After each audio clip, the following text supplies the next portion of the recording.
Do you feel pressure to like have it figured out? So I put pressure on myself. So how do you deal with that? Ooh, yikes, good question.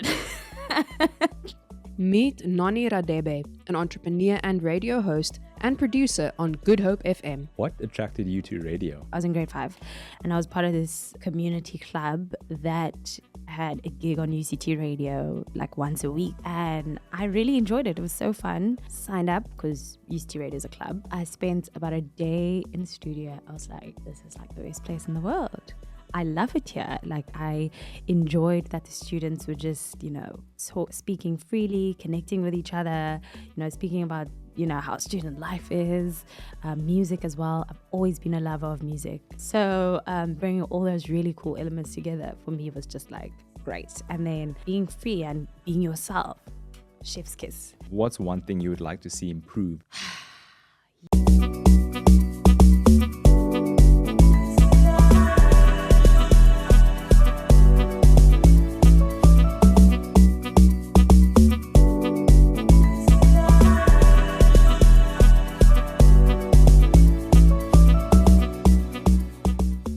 Noni, if I was a fly on the wall in your childhood home, what stories would I have heard? Oh my days. That is wild. Stories. I don't know if it's stories. It's more like, so my family and I are big on eating together. So you'd probably be a fly on the wall during dinner time. Are we going around the table telling each other about the day, like about our days? Most interesting thing would probably be my eldest brother's recent, jump off a wall and he broke his leg or something. That's probably... So, yeah, one thing about my family is we are also very kind of athletic. Okay, not me, my brothers. And we enjoy a good time. So you'd probably be a fly that gets shocked by the fact that there's this young boy who just decided to kind of see how far he can fly and jumps off a wall, breaks his leg. I don't know. That's probably the most interesting thing off the top of the dome. But other than that, you'd probably just hear about our days and how they went. Did you grow up in a disciplined home? Yeah, so my parents, very disciplined actually. Very disciplined, but also, can I say lenient? I really loved my parents' style of just raising us or parenting. So one thing about them, they taught us right from wrong from an early age, okay? So right from wrong, you know what's right, you know what's wrong. Chores as well, they split up kind of equally. So I'm the only girl. I have 2 brothers, an older one and a younger one.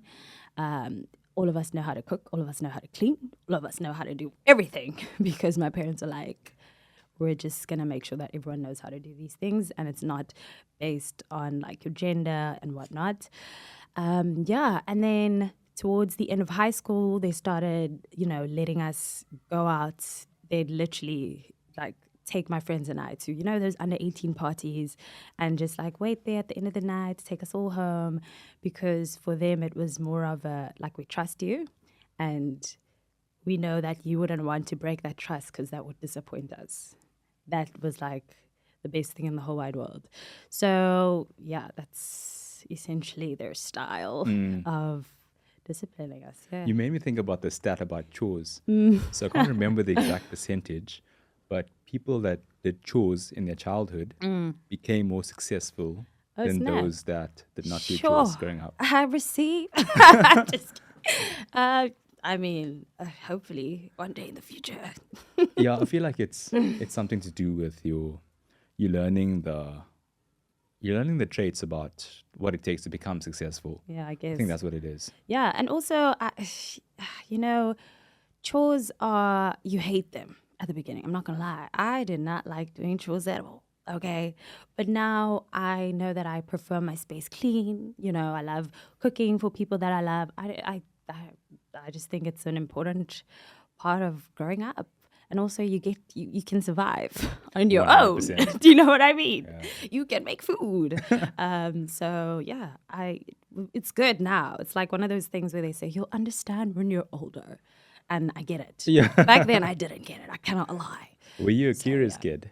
Very. I was curious. I spoke a lot. I was very like confident. It was always the Noni show, and I was the only girl. So, yeah. But I was always respectful, always kind and all. But yeah, I asked questions a lot. My parents used to say, back in my day, if you asked why when they told you to do something, you'd literally get a slap across the face. But they would literally just answer. Yeah, so very different generations, but their style is very modern, very like of parenting. So I love my parents down. Yeah. Something I think about is also the positive reinforcement you get as a kid. So if you were the one that's asking questions, the one that's performing, doing your thing, and then your parents and people around you kind of support you and Yeah. reinforce that behavior, you then become that thing. Does that make sense? Yeah, no, Do you feel like you were truly. like, supported in that way? Sure. Yeah. Honestly, I do not think I would be sitting here if it was not for that positive support, encouragement.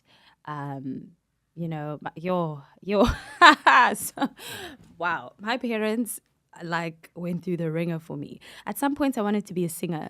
And I told my parents, I need a producer and I need to go sign up with Samro, the South African music. I remember my dad literally in Joburg. So we were originally from Joburg, but we moved to Cape Town like when I was 3. So we were on a trip to Joburg, and my dad literally drove to the Samro offices to go get the forms because Noni wants to be a singer and we're going to support this dream. And then signed the papers, took them back, I think, at some point. But also, I used to be involved in plays at school. Like on weekends, I'd have rehearsals at crazy hours. My parents would drive me there, fetch me, leave their stuff with their friends and make sure that Noni's at rehearsal. So yeah, no. Them as well as their friends, which are obviously like my godparents, my aunts, my uncles, have always been, encouraging with every single like little dream, no matter how small it may seem. They were always just in my corner, and my siblings as well. Until now, I feel like a lot of things are like a family project. So it's like, guys, I'm thinking of doing this. What do you think? And everyone's just like, that's a really cool idea. Maybe do this, do that, do this. So yeah. Wow. I think that's so beneficial for a child's growth. Yeah. So it really is, because you like, no matter how probably terrible you are at something, I've realized, my mom was like, I'm really glad you went into radio. I'm like, excuse me, ma'am. She's like, yeah, I think speaking is like your strong point instead of like the singing thing. I'm like, wow, you would have never said back in the day, because she was like, go for it, do it. Yeah, that's reassuring. And but yeah, moving around a lot, it comes with change, I guess. Yeah. Are you someone that easily adapts to change, or does it take you a long time to kind of adapt again to new environments? Yeah. So I think I'm very adaptable. Like, you can put me in any room and I'll be able to connect with that person. So in terms of, change in my life specifically, I don't think I've been through like a lot in terms of schools and all of that. I've been constant, same primary school, same high school. But I think the environment is it the environment? So, okay. When we moved to Cape Town, my parents kind of sold their houses and everything in Joburg, and they were here to kind of study towards their 3rd degrees and whatnot at UCT. And then they lived in an apartment with myself and my brother in Rondebosch, and they were like, no, we kind of, we want to be around people. And I don't know what the analogy was, but anyway, so they ended up buying a house. But this house was in Langa. Right? So have you been to Langa? I don't know if you've once. Langa Township. So they had created this new settlement, within the community. It's called Settlers, where it was like new houses, bigger houses and whatnot. So they went to visit a Chisanyama one weekend there, and they were like, oh, it reminds us of Soweto, home, da-da-da. I'll tell you how I felt when I was growing up in that house. But wait, yeah. So they bought a house there. Beautiful home. They built it up. They made it like absolutely stunning, but it was in Langa, right? And myself and my brothers always went to these Model C schools, outside of Langa, obviously. And one thing that they did while we were, living there was support township economy. They were part of, the team that made sure that the train track and whatnot was built, just literally just helping out the community. It's almost like they were planted there, by a higher being, higher spirit and all of that. But, as a young person who goes to a Model C school, who's attending Model C school with a whole bunch of friends from different cultures, races and all of that, their parents are obviously like, you can't go to a party in Langa, right? And for me as a young person, I never, ever understood like why. Because I'd go to my friend's house, someone who lived in, a suburb, and I'd be like, our houses are the same. Why can't you just come here? And I didn't realize it was obviously because of, where it is, the township environment and whatnot. So I didn't get that side of it. But while we were living there, I mentioned how my parents supported township economy. So I'm a braids girl. My mom would always reach out to the local girls that know how to do braids, come through, chat, hey, come get my hair done at home. Sometimes she would actually drop me off where they live so that I could get my hair done there.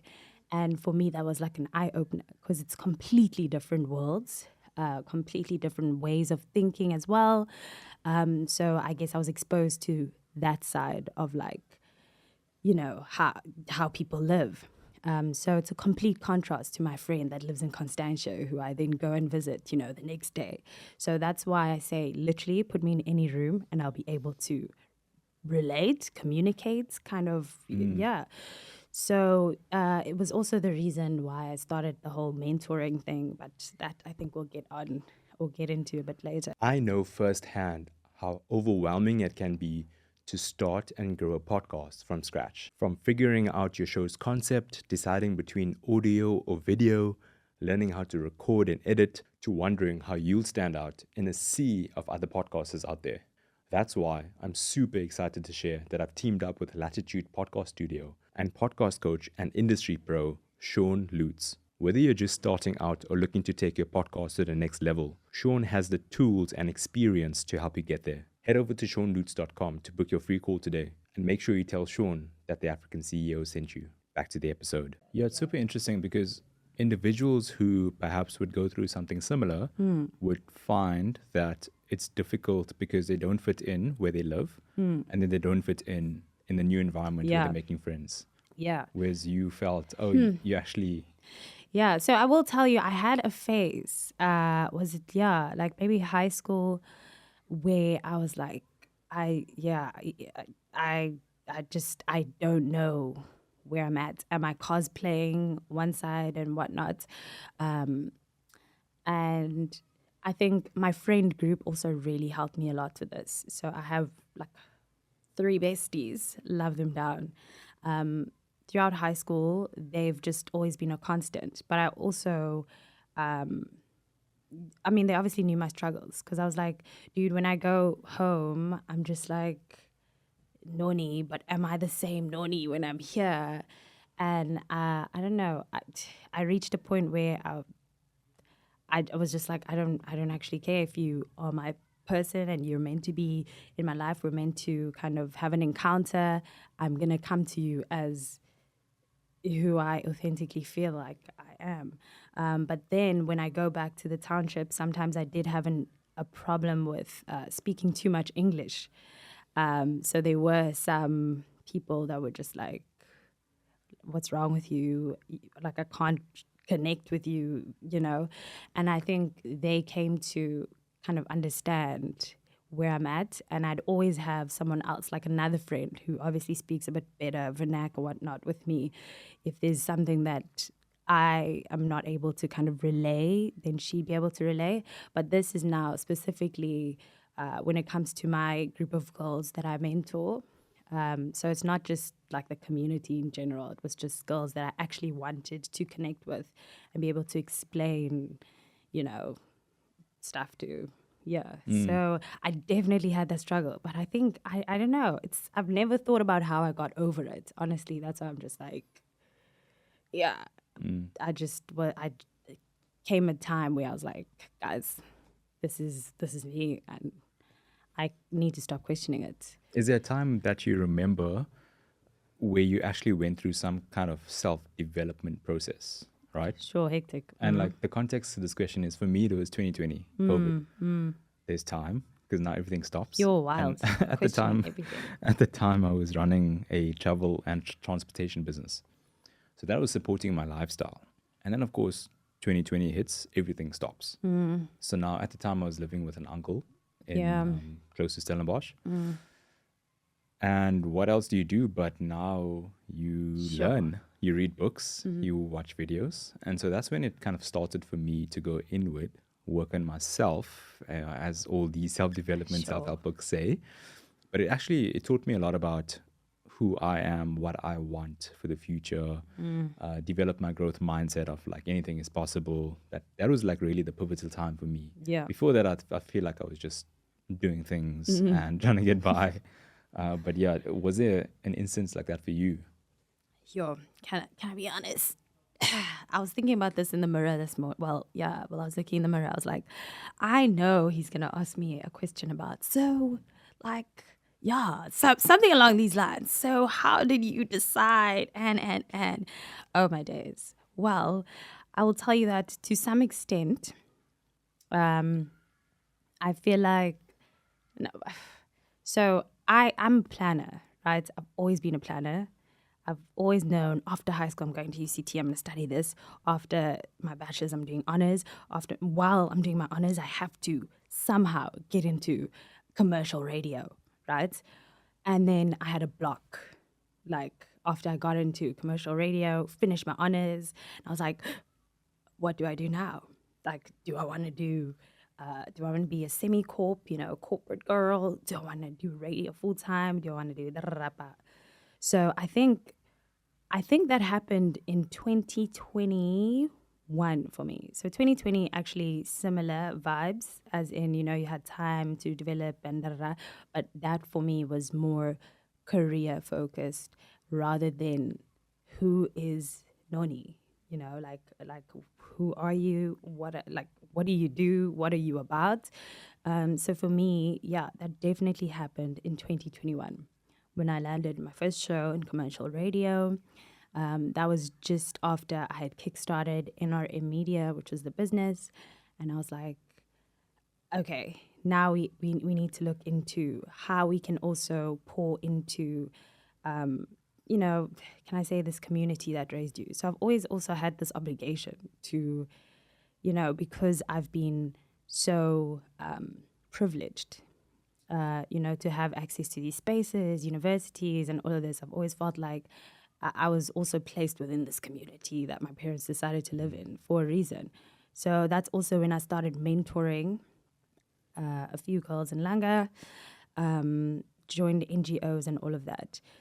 But I think that's the year where I realized that I need a balance between my passion and things I deem as my purpose, which is radio and the marketing side of things, obviously upskilling myself as far as possible and splitting that time with also being a big sister, when I am able to these girls now. And then there's also that compartment of being a daughter and a sister to my siblings. So that's when I became aware that I'm a whole human and I'm not just someone placed here to do things, like to just go work, go home, make money. But I think that's when I started to kind of start the process of developing self. I don't think the process has ended because, like I said, I'm a planner, but a lot of things post the getting your commercial slot and have not gone the way that I wanted them to go. So naturally, that means really just introspecting again and being like, is this really your purpose? Are we having a shift? So I think that was my first big shift. And I think I recently went through my second big shift. I don't know if it's like a quarter life crisis, but so I think I'm constantly just developing as a human, also constantly trying to pour into my own cup so that I can do all these things that I feel like I'm meant to do, So, How do you think about your purpose? Like, what does that mean to you? Wild. Hectic. Okay, so I don't know if you are familiar with Ikigai. Yes. Yeah. very So much. yeah. So I've based it on that for the longest time. Something that you enjoy, but also something that see, I'm also very like people centric. It pours into people, makes people happy as well, and yeah, sure, you also get paid for it. So that's been my thing for the longest time. But I am, do I say religious or spiritual? So I believe in God a lot. And I think my definition is shifting a bit, in that I don't, I don't necessarily know if what I believed was my purpose for the past 5 years is my purpose, or is just one of my passions that happened to do all these things. So essentially, can I ask you a question? Yes. Do you think your purpose has to, like, if something's your purpose, does it have to make you happy every single day that you do it? No. You see? So I think that's what it's like I had a veil in front of my eyes and it went shoo. So I thought, it makes me happy, it makes people happy. No, that's not the case. So I think I'm figuring that out. Got you. I mean, it's interesting because I think about purpose as not being tied to a medium. So the example would be if I believe that my purpose is to empower others to live up to the best versions of themselves. Now, it's very vague and like people say this all the time, right? But how you do it is, for me, you go through seasons in life. Yeah. And in my 20s, I could argue that I was doing it through the travel business and supporting students. Exactly. And then on the other side, drivers. Yeah. And then it was a bit of engineering and contributing towards society. Even though I wasn't consciously thinking about these things while doing it, Yeah. now reflecting back, I can see how I was Sure. somehow Yeah. like living my purpose in some way. And now it's like the African CEO to like tell these stories and inspire and educate, right? Sure. But once more, it's different mediums with like an underlying theme Yeah. somewhat. Sure. Yeah. Like Yeah. that's the way I like to think about it. Yeah, I think you said something so important, like seasons and phases. And, so, I mean, like I said, I feel like the past couple of months have just been very critical in my character development, in my self-development, in my coming to being who I guess I'm meant to be in maybe this next season. So, yeah, that's where the whole questioning of like, dude, your purpose doesn't like really need to make you the happiest person in the world every single day. Do you feel pressure to like have it figured out? So I put pressure on myself. So that's what I'm also unlearning. So going back to the planner thing, always been this must be done by this age and now it's like, no, girl, that is not how the world works. Okay. So just like chill a little bit and take it as it comes. So yeah, the pressure comes from me. So how do you deal with that? Ooh, yikes, good question. So I'm how have I dealt with it now recently? Honest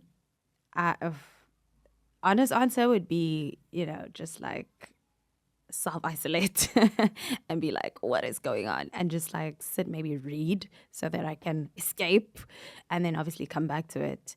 And I speak to people I trust as I use them as my sounding boards. And that's when they're like, dude, no, it's okay. It's fine if this doesn't work out right now. Just do this and this and this. Like I have sounding boards, I guess. That's how I, Process. Yeah, that's how I process. But I also need to spend time with myself and also tell myself that it is like, okay. So I've also always been a vision board girl, like every year, vision board. This is the first year where I'm like, okay, do you know what? I have these things that I really want to do. Sorry, I also change my accent sometimes. In case you got You have these things that you really, really want to achieve this year, and you're gonna do it. I just need you to like chill a little bit because you are like pressurizing yourself a bit too much, or maybe just focus on 3 things for now. Because I always have a list of things. Yeah, so this is the first year where I'm. The year's not over. Might make a vision board today. I'm just kidding. But just having the sounding boards. It's something that I also think about and reflect on because I also put pressure on myself. Yeah. I think if we are deemed as high performers and people that want to do big things, it comes as this natural inclination to put pressure on yourself and hold yourself to these standards that are here. Sure. Right? But for me, unpacking what's behind it, there's fear behind it. Sure. And if I go deep enough, there's fears of not achieving it and therefore not being good enough and then not being lovable. Of course, that's like a core fear. Wild. Okay. Read me. I'm joking. So the deeper you go, you're going to find what's behind that. At least like that's for me. And like you said, like working with people around you who you trust, who you can speak to about these things. And then, of course, professionals, coaches, counselors of course. to unpack what's the fear. And I feel like once you realize that fear, it doesn't become that much of a big deal. You're like, oh, okay. It's not that deep. Yeah. It's not that deep. If I don't achieve this big thing by age 30, it's okay. Yeah. Like still, go for it, push hard every day. But you're not tied to the outcome of the things. Sure. It's about, getting there. Wild. It's the journey. Yeah, as Right? people say. Yeah. Sure. I guess. I think also another thing, just taking it back to school. I do have a therapist, so she's told me this before. But I've always just wanted to like be the best, do the best, and I don't know, it's the element of, is it people pleasing? Because I always just wanted to make my parents happy, make the school proud, and. So I think that's just kind of also been something that I've carried with me, through uni, as I kind of started my career, and now, like, obviously it's still a thing, but now it's for Noni.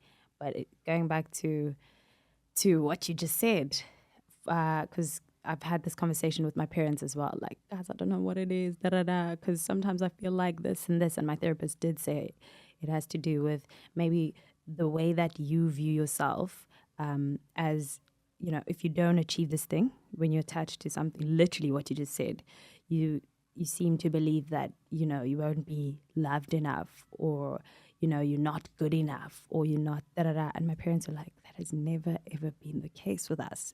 So, like, how do we help you now that you're grown to kind of just be okay with not putting this much pressure on yourself?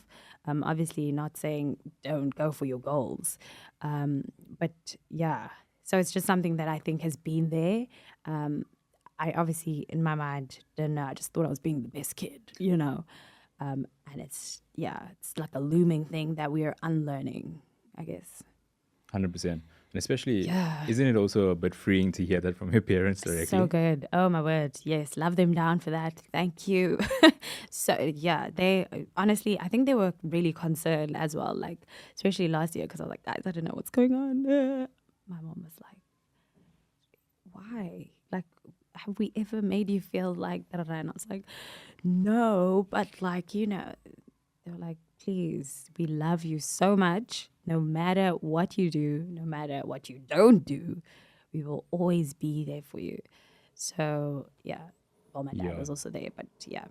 And what I also realized is that, how old are you now? 26? Just turned 26. Oh, when's your birthday? 23rd of March. No ways. Yay. Oh, mine's 22nd. Oh, snap. Happy belated. So it's the 16-year-old and the 8-year-old that needs to hear that. Yeah. Not. Do you know what I mean? But the thing is, You see, I honestly, this is something I was struggling with when I was like rigorously in therapy. Where I was like, my parents have always showed me love, and they've always been open about it. Like, we love you, enjoy school, da da da. So where does this come from? So I don't know. I'm still trying to figure it out. But you are so right. So one day when I have children, they will know that they're loved, whether you do whatever that you need to do or you don't. So we will always be there to catch you. That's one thing my parents have always also said to all three of us. Like, that's why they were so like, do what you want to do. Yeah, we support you. If it doesn't work, we'll catch you. Like, we'll be here. What attracted you to radio? Good question. So, yikes. I was kind of introduced to radio, being behind the mic when I was, I don't know how old you are, in grade 5. I was in grade 5, and I was part of this community club that had a gig on UCT Radio like once a week.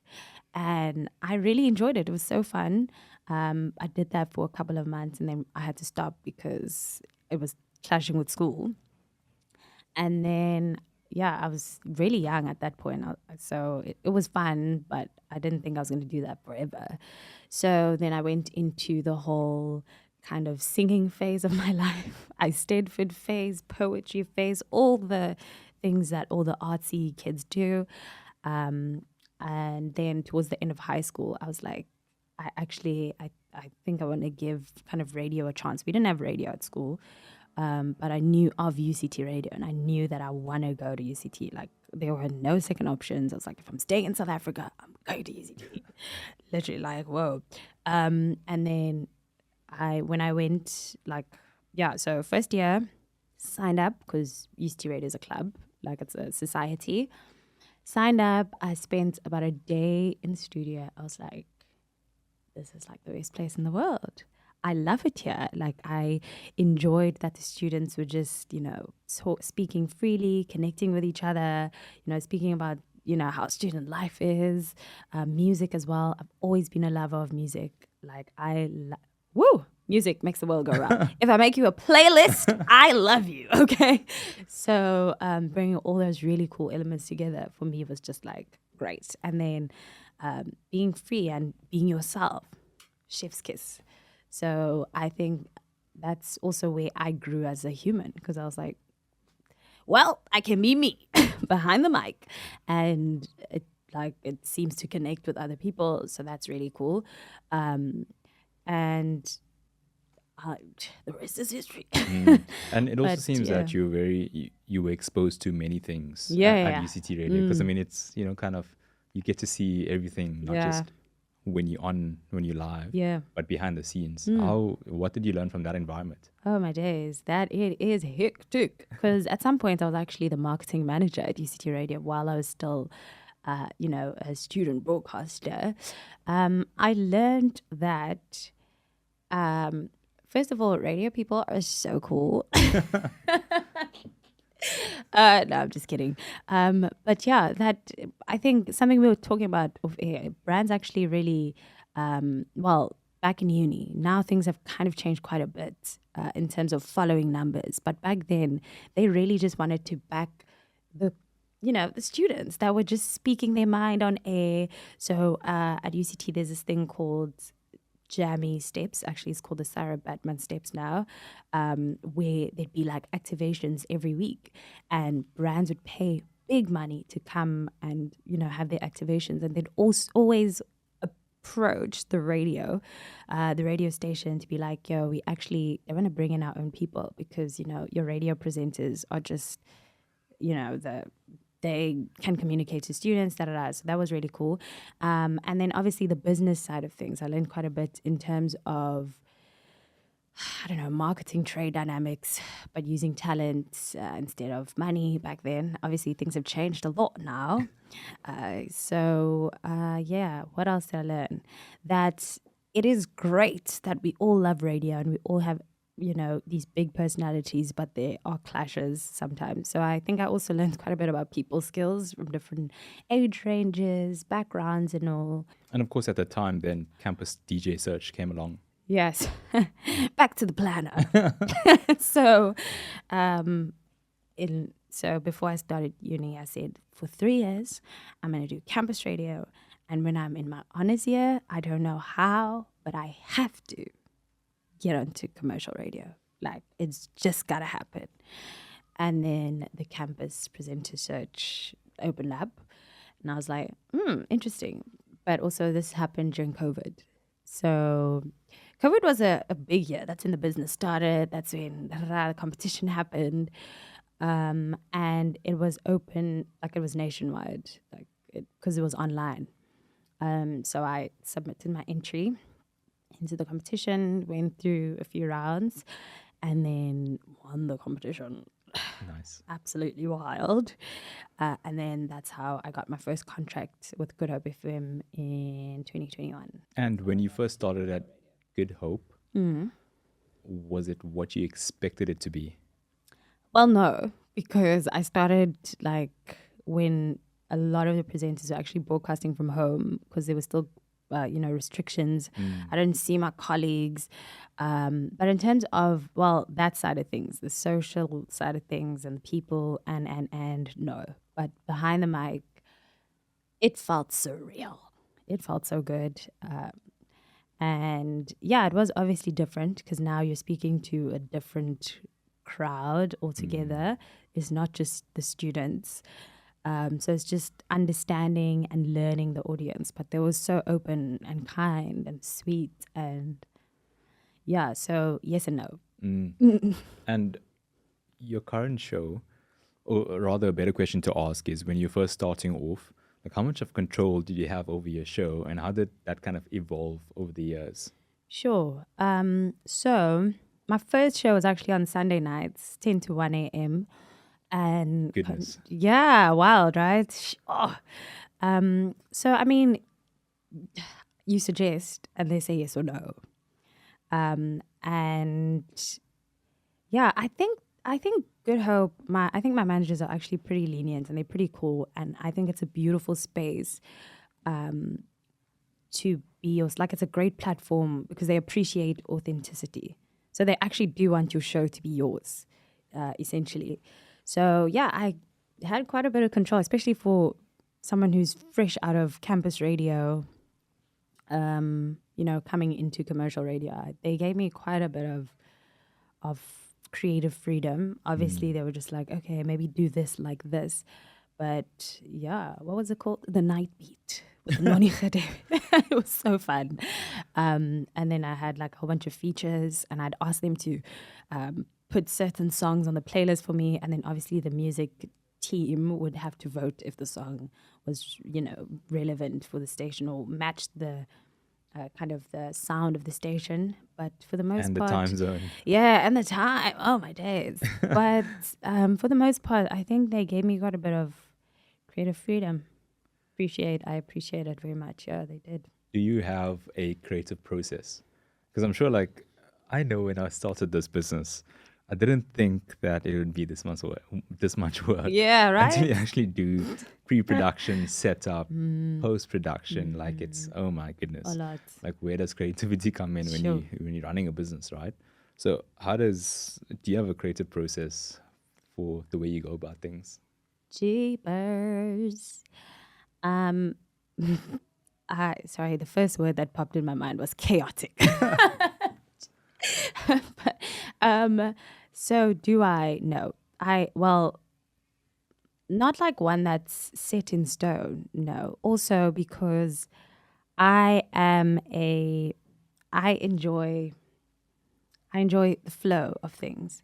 So when it comes to my radio shows, so I have features that, are standard procedure, And then when it comes to the conversation or what I'd like to speak about, I jot a few things down, like a few pointers. Maybe there's a big story I want to unpack, but obviously not too deeply or intensely or whatnot. Jot, depending on the energy of the show in general now, the listeners' feedback, the music on the show, because everything just, I'm so huge on synergy. So depending on that, then that will determine which one I pick. So throughout the day, you'll probably see me on my phone making a note of something interesting that popped up that I saw or whatnot. And I'll have it there, and then depending on, like I said, energy, then I'll pick one. I know. Okay, so this is something that I think about, right? Live versus recorded. Yeah. Now, recorded is easy. If I make a mistake, Yeah. someone opens a door, it can be, edited out. Yeah. But like live. Yeah. Is there extra pressure? I love live, hey? I love live so much. So I recently started this series on my Instagram, just reviewing cars, because I actually really love cars, and that's pre-recorded. And I realized how hard it is. I don't know why I found it to be hard, because maybe I don't know, it's just tougher. Live for me is just, it's that realness. So if I make a mistake now, I'm like, oh, well, I mean, and you make a joke out of it, and it's just so good. But maybe it's because I do it every single day and I'm used to it. But also, it's like the back and forth is now. You communicating now. You talk about things that happened now. And it's relevant. It's super relevant. But also, radio's fun in that I don't need to always, dress up and look cute and be in front of the camera. It's you. I walk into the studio in a hoodie sometimes, and I'm like, how you doing this morning? I'm still me. I'm just in a hoodie, okay? So, yeah, I really enjoy it. And how's the feedback live, in terms of engagement? Yeah. And you see the numbers of how many people are listening? Yeah. Okay. Yeah, so my morning show is, I have a very, very loyal listener base. I've been told a few times. Numbers-wise as well, it literally keeps growing, which is really cool. And the feedback is great. I'll tell you, when I make a mistake, I say, happy Thursday. They're like, Noni, you said Thursday, it's Friday. And then I'm like, I meant Friday. So it's on the go, it's immediate, it's good, sometimes not so good. Obviously, sometimes we have drops. So we obviously have a production team that creates drops and stuff. And listeners will be like, I don't actually like how that sounded. As soon as you press play. And then, it's something to note for next time. And then they also engage in the conversation. Maybe something that's in the news right now.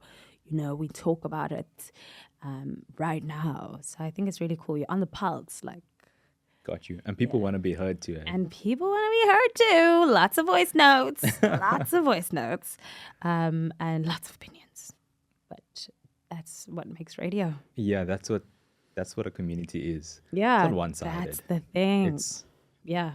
Yeah. No, they know. They're like, hey, Noni, what's up, my friend? Yeah, literally hey, friend. Yeah.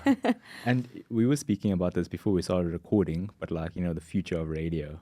Hey. And, I asked you, how, in your opinion, have you noticed the likes of creators coming on board from a social media point of view? Because if a business model of radio is advertising, have you noticed that it's affecting kind of the business side of things, or are you kind of not far removed from that? So, no, I'm not far removed. I think maybe last year I was a bit, but this year, since I have this new show with a whole bunch of stuff, and it's kind of a prime time, I do need to know how to also position myself and this show, the new show, as a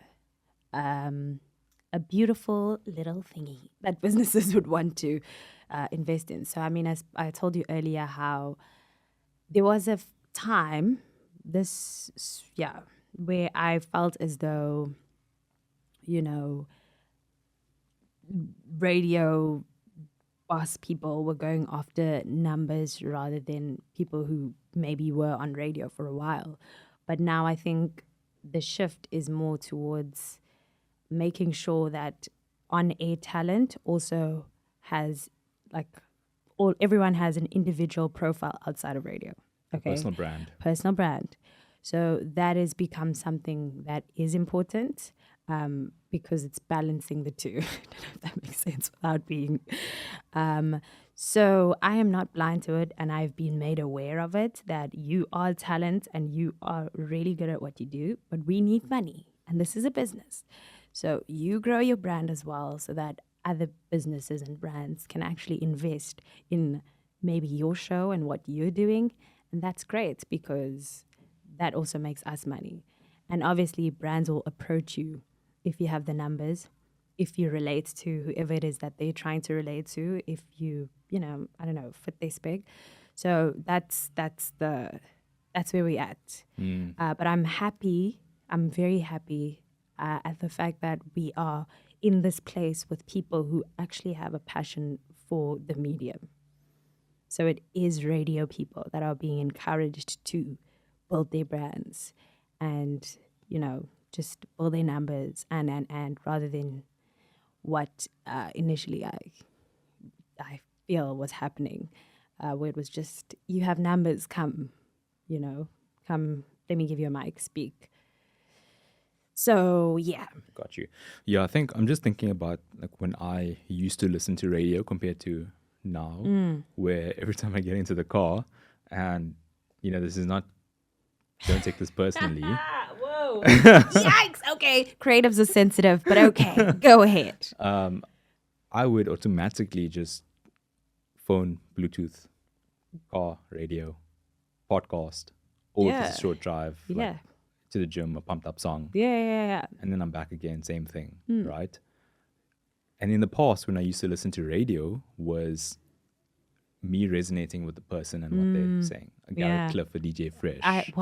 Can I tell you, in my mind, the first name that popped up was Gareth Cliff. Okay, cool. Makes sense. Yeah.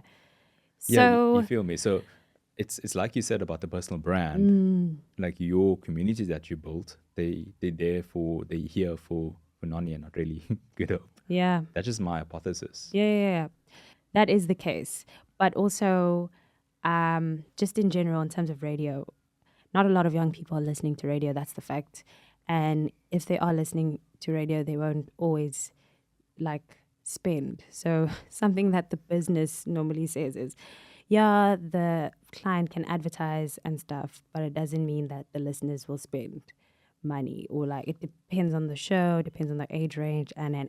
Another thing that I was going to point out was I've seen how some radio stations would record video. Yeah. Would video record it and post on YouTube. Yes. And then sometimes I would catch clips of Gareth Cliff, if he interviews someone interesting. Yeah. I would watch that on YouTube. Yeah.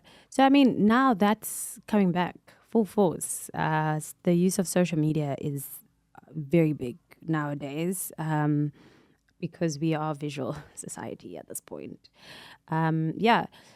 So that's come back.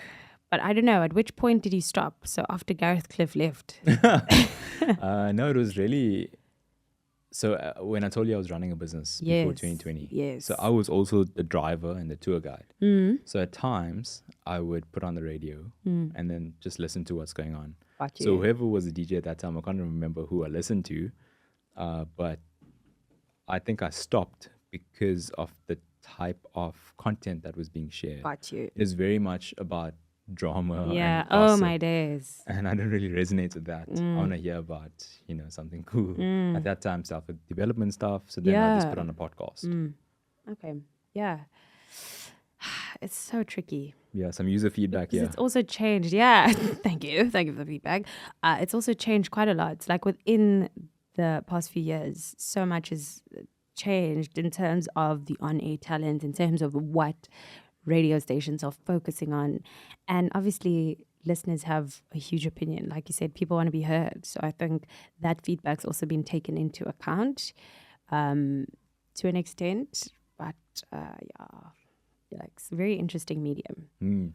I'd definitely like to see how they evolve as the years. It really has. It's going to depend a lot on radio presenters, personalities, personal brands as well. So, yeah. Oh, this was my point. I had to remember this point. I'm so sorry.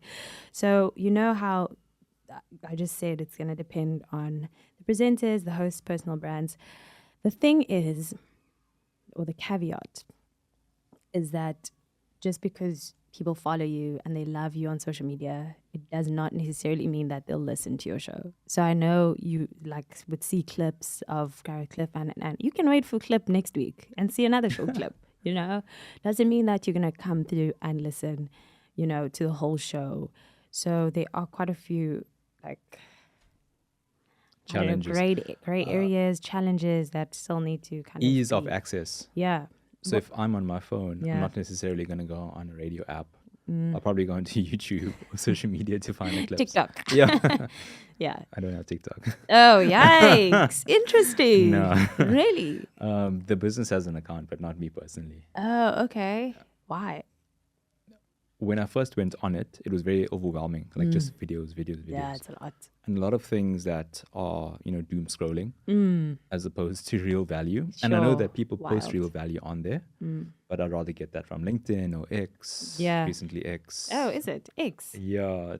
But that's also very messed up because you could be scrolling and then see some explicit stuff in the next, like. It's so wild. So you have to be really careful about who you follow. Yeah. Because that will also show. They recommend content according to who you follow. Yeah. And lately I've been following a lot of politicians. So then I just see like all these meme accounts from what politicians are saying. And I'm like, oh, this doesn't sound true. Hectic, yeah. So. Oh, my days. Oh, yeah, X is an interesting one. Oh, okay.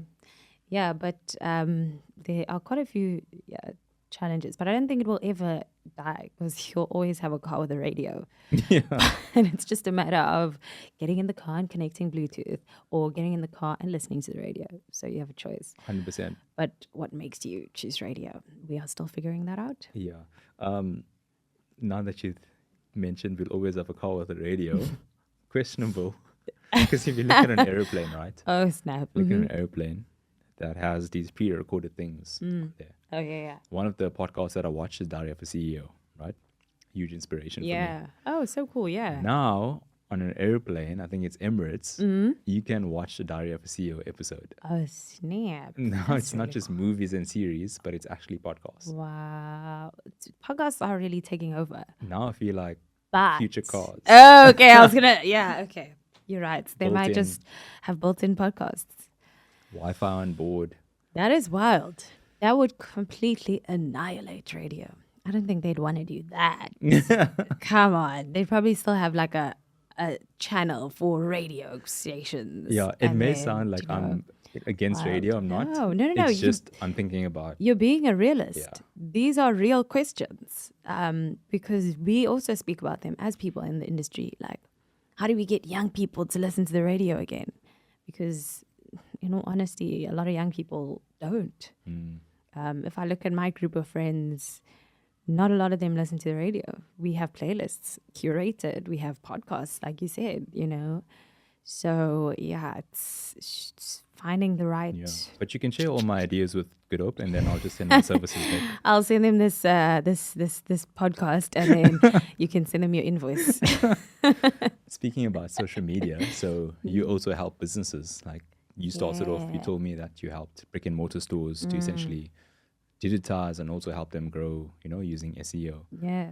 So, you know, tell me about why you started that business. I was bored. You see, wow. So it was COVID, 2020. I was studying towards my honors. Was it studying towards my honors in 2020? Yes. And I was obviously at home and I had a lot of time on my hands. And then I saw this video about Google Analytics and starting like an agency. This other guy named Iman Gatsi, I don't know if you know him. Yes. Yeah, went down the Iman rabbit hole. And I was like, oh, this is so interesting. And then I just watched a whole bunch of videos. And then I paid for like a course. And I did the course and I was like, this is really cool. And then I was obviously watching the news. I think that's when, I used to watch the news rigorously. And you know how the news sometimes can make you super depressed and sad. And you're just like, this is a hard time. And then, that's when I realized that it's a tough time for businesses in South Africa. Plus, my parents have always been entrepreneurs, entrepreneurial spirits. I come from a very entrepreneurial background. And, they've always been encouraging, like, start something yourself, And then my mom actually had like a passion project. So she started making stuff, and then we had like the local delivery guys come collect them and go deliver them to, people that ordered. And then she opened an online page for it, and I was like, this is actually such a cool concept for people that have had to shut down because of COVID restrictions. Except, how will they be able to get the word out and all of that? So I would assist them in creating like a Facebook page, because obviously dependent on the model of the business, the target market, certain platforms would work better for them. So I assisted maybe 2 with a Facebook page, because that's where they'd find their audience, as well as Instagram pages. Made some posts for them, took some pictures, made some videos, tried to kind of, get their target audience via SEO, via the analytics stuff, using ads. And then once, they kind of grew in followership, I would then recommend, how about maybe we sign up to, an Uber Eats or Mr. D, so that your product can be available to anyone, anywhere. So they don't just see it online and then call and then have to come collect and.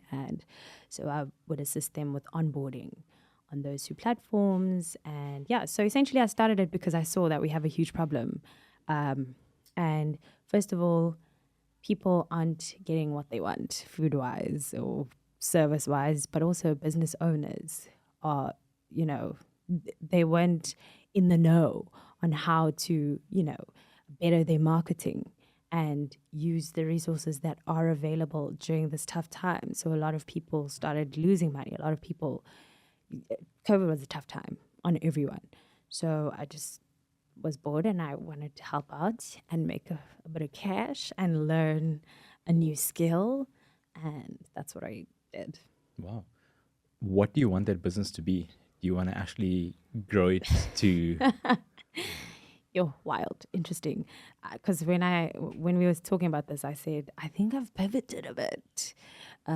Because so when things were slowly getting back to normal, and slowly went back to work and all these other things, I didn't have a lot of time to pour into kind of that side of things. So I'd assist the businesses with like their content creation and curation for their page, and then I kind of trickled down. Then they stopped being a retainer, and then I focused more on the kind of research side of things, so the market research thing.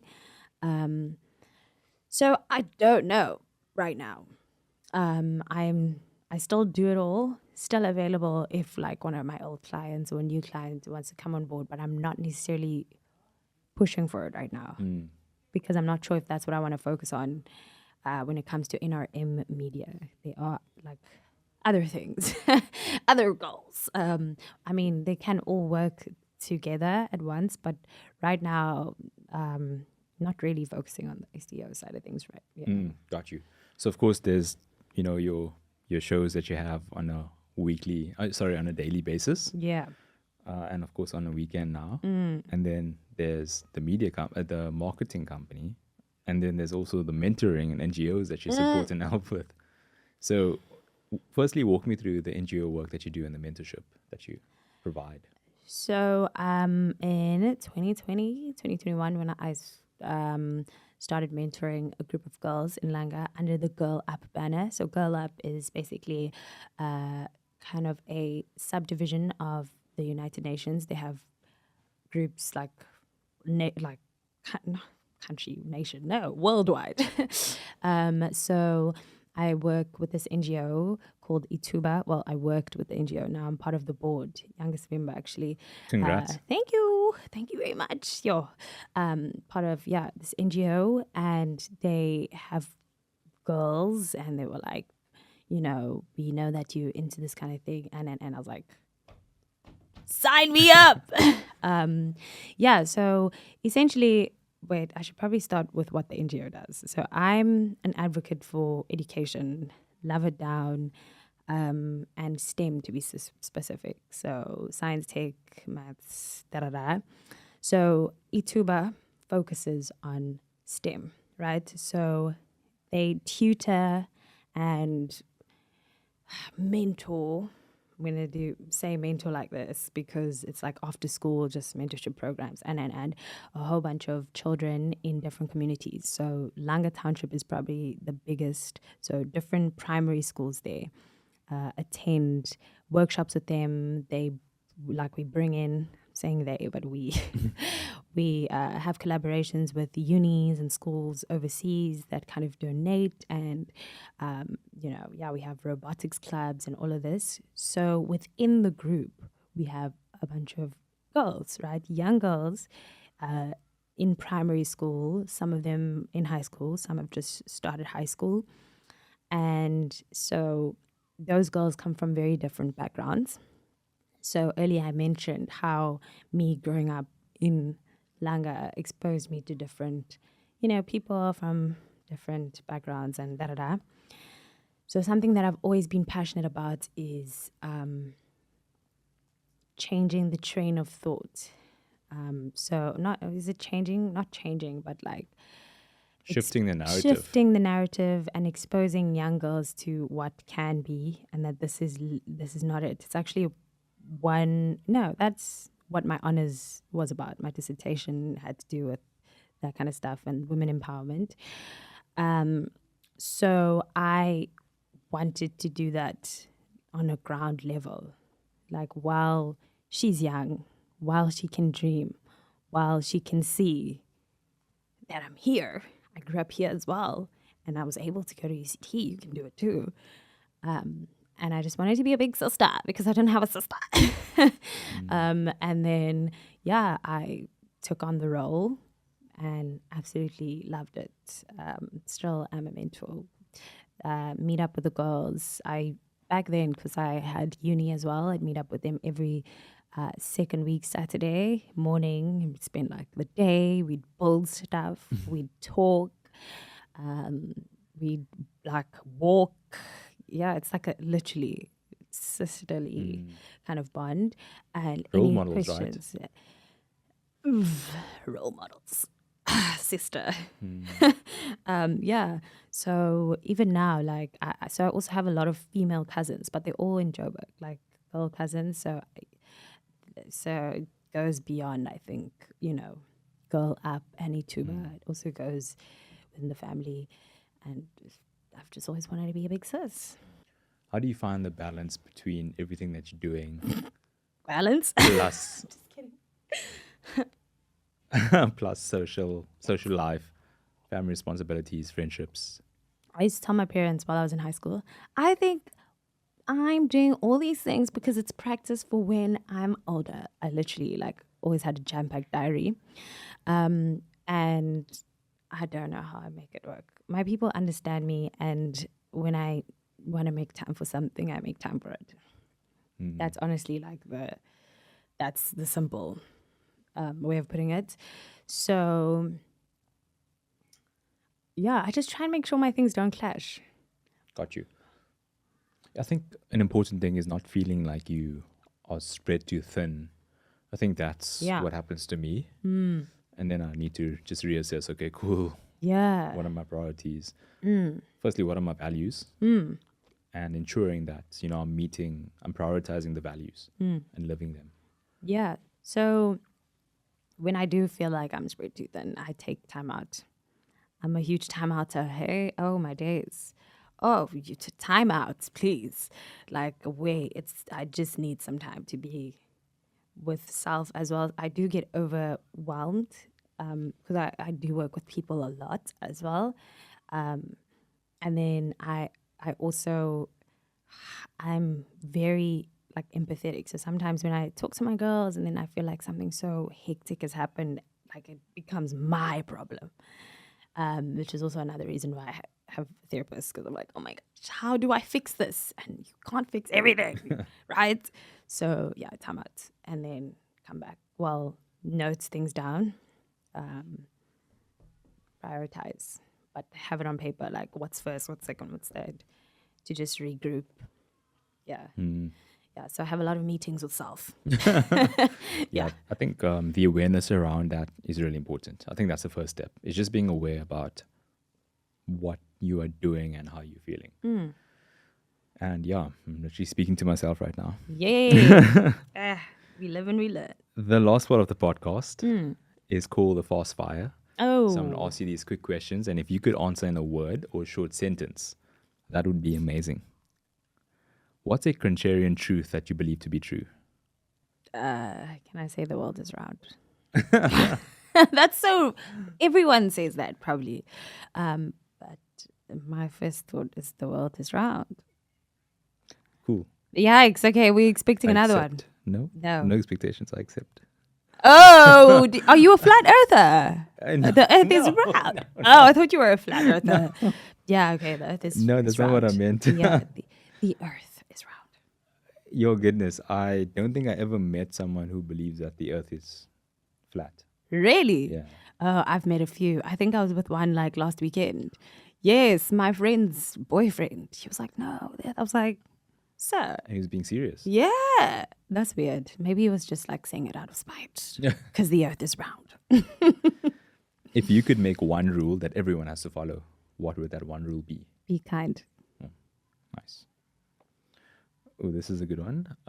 What's one thing you would like to see improved in South Africa if you had a magic wand? You're tough. So many things. The education system. You see, this is hard because that's definitely top 3. Yes. What's the other 2? Poverty, bruh. But how? Fixing equity. But how? Like, see what I mean? So, yeah, education for sure.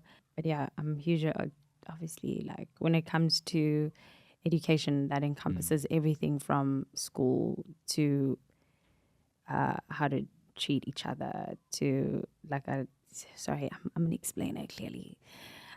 What else? Obviously, I want to say the politics stuff. Do I have hope in it? I don't know. But the state of our I think, yeah, state of our politics. Yeah, that's probably step 1. Yeah, I know. Because if you solve the problem like, at the top, then... But it's almost like I don't have... Oh, this is so hectic. Can I tell you that I recently stopped watching the news? This is probably so irresponsible of me. So I read it. Stop watching it, but I read it. Because it upsets me so much. Because that is step 1. But like, do I have hope in our people that are in charge of step 1? I don't know. But yeah, that's where we start. And it filters down to our education system, to a system that makes sure that equity and equality is attained because, wow, Yeah, the divide is real. It's insanely real. And you won't know how real it is until, well, I mean, obviously the news covers this and that, but like if you being exposed to that and being exposed to the other side and, that has opened my eyes so much. When you're in it, you really see. And it's nuts. And that's another reason why, me mentoring the girls it was so important to me because it's like, is it a vacuum? I don't know. So for certain groups of people and whatnot that do live in certain parts of the township, they're not exposed to this at all. So you don't believe that uni is a thing for me. After high school, maybe even grade 10, I can get married and then start a family. I'll be fine. Like things like that are for us. It's just like, no, this is what happens in life. It's not normal to them. The norm is, I'm a child, go to school, get a husband, have children, live life, cycle continues. So, yeah. I remember a couple of weeks ago, I had a conversation with Sir Vincent, the DJ. Oh, dope. And he was telling me that when he was growing up, he was born in Yanga East, I think, and then he moved to Kailicha. And he said that he saw someone that basically, for him, that person had made it. Sure. He got a job and he worked at Vodacom. Sure. And then he worked at another big company. And so Vincent did the same thing. Sure. Because he's like, that's what I see. Yeah. That's success. Yeah. And I was like, and he basically said that, other people don't have that person. Yo, can I tell you one of the conversations that like broke my heart? I was probably in grade 8. I was getting my braids done at it was a hostel. My mom dropped me there. She was like, no, it's fine. You're going to do your hair here. But I think my parents have also done that deliberately so that my brothers and I are aware of, just like how different life is out there so that we can remain humble, that we can assist where we are able to and all of that. And these girls that were doing my hair were having a conversation. The one was like, basically, my boyfriend beat me up, but of course he'll only beat me up like that because he loves me. Like, yeah, that was obviously a couple of years ago, but that's when I was like, how is this normal? Like, and all the girls are like, yeah, of course, Chomi, like that's how it is. And yeah, I think that was one of that was when I was like, okay, this is not normal, and this is clearly seems like a normal thing, within our communities. So how do I come in and assist where I can? Because now at this point, I'm much younger than them. They were older girls. So I'm not going to be like, no, girl, mind your business. What do you know? Yeah, mind your business. One step at a time. Yeah. One thing at a time, one challenge at a time. See, there's a lot. But thank you. This was super insightful, Noni. Thank you for sharing your story with me and for sharing about the challenges, the struggles, how you process things, how you overcame a lot of things, started businesses, making a success of yourself in the DJ and in the radio world, radio DJ world. I used to be a DJ. Yes, you love music. So yeah, thank you for that. Thank you for the impact that you're making. And yeah, thank you for giving me your time today. Jeepers. Well, thank you for having me. Hopefully, a few years down the line, when self has developed a lot more, we can do it again. But yeah, I can't lie. When I got the email, I was like, me? So yeah, I do appreciate this. I appreciate your platform as well, because you've had some really amazing people here. And I think we can all take something from someone that you've had on. So yeah, thank 100%. you. Thank you.